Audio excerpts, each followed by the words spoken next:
would say first, go deep in your grasp of God and His will and His ways and the spirit of worship, because you must constantly be expressing those things in every bit of writing that you do. Then, second,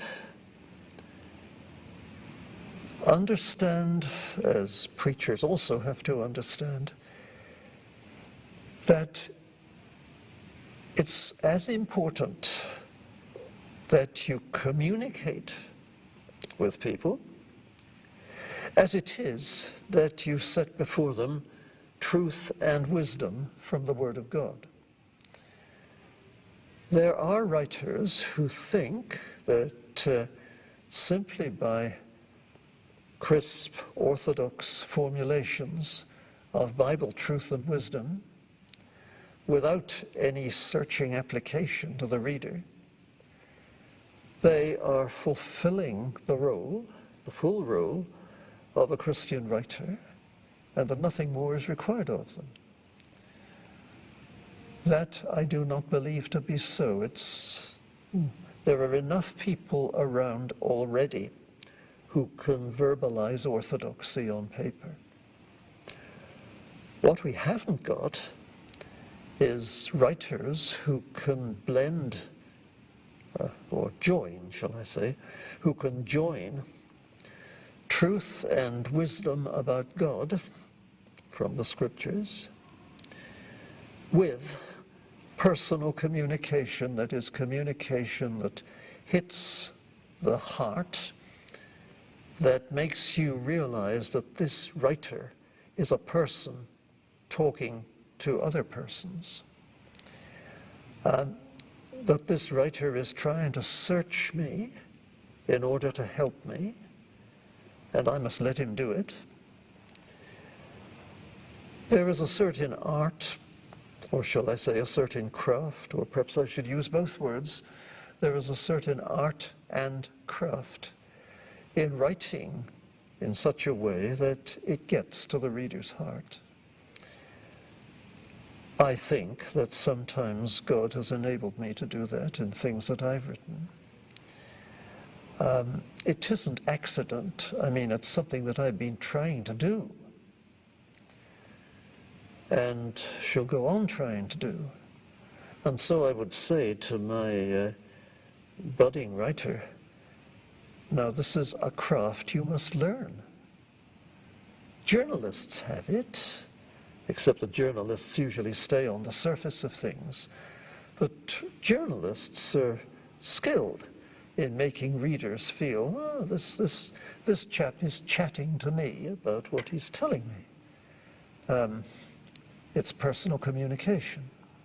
Well, so I believe should all Christian writing be. And here the Puritans are a great help, because Puritan literature, in fact, it's mostly written up sermons, but it's literature that does aim right from the start, and you realize this in the first paragraph, ordinarily, of a Puritan work. It's writing that does aim to get inside people the way that sermons that God blesses will do. And the whole layout of the material shows this. And, well, I need not say any more. I simply say, choose the best models on whom to model yourself, and learn to do it the way that learn to do it as the Puritans did, not necessarily by aping them. Actually, the way that they laid out their material, just many points in order, you know, and subdivisions and all of that kind of thing, that isn't a help in modern communication at all. 2 or 3 subheadings in a full-length chapter is ordinarily all that the reader can handle. More than that makes him feel, well, this person is being impossibly didactic with me, And his insistence on hammering many points home, or trying to, doesn't thrill me in the least. Indeed, it turns me off. So, that's the second point.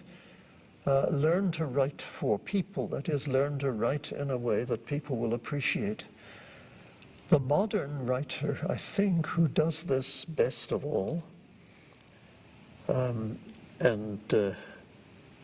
perhaps modern is the wrong word, but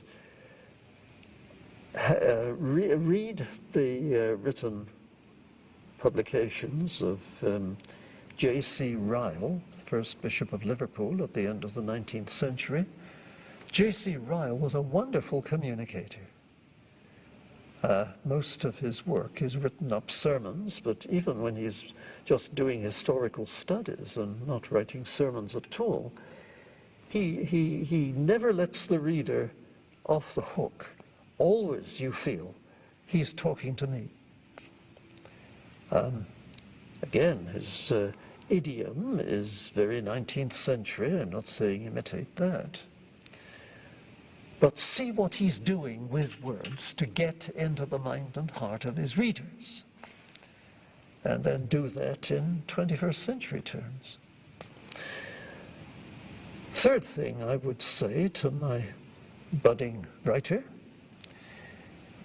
is don't attempt to be a writer unless you have got things to say which you feel must be put on paper, and I am being called to do it. Writing, in other words, is as vocational an exercise as becoming a preacher is vocational.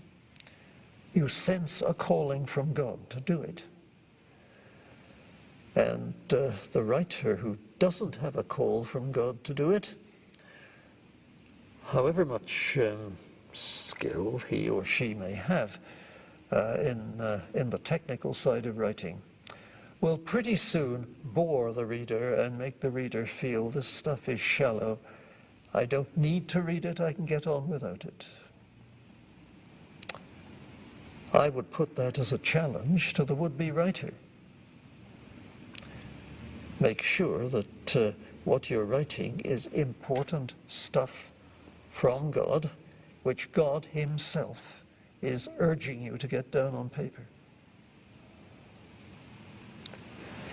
And having said that, I think I would have said to my budding writer everything that can be said in the first conversation. He or she may come back for more, but that is, how shall I say it, a complete meal of exhortation to encourage the writer to encourage the would-be writer to become a real writer for God.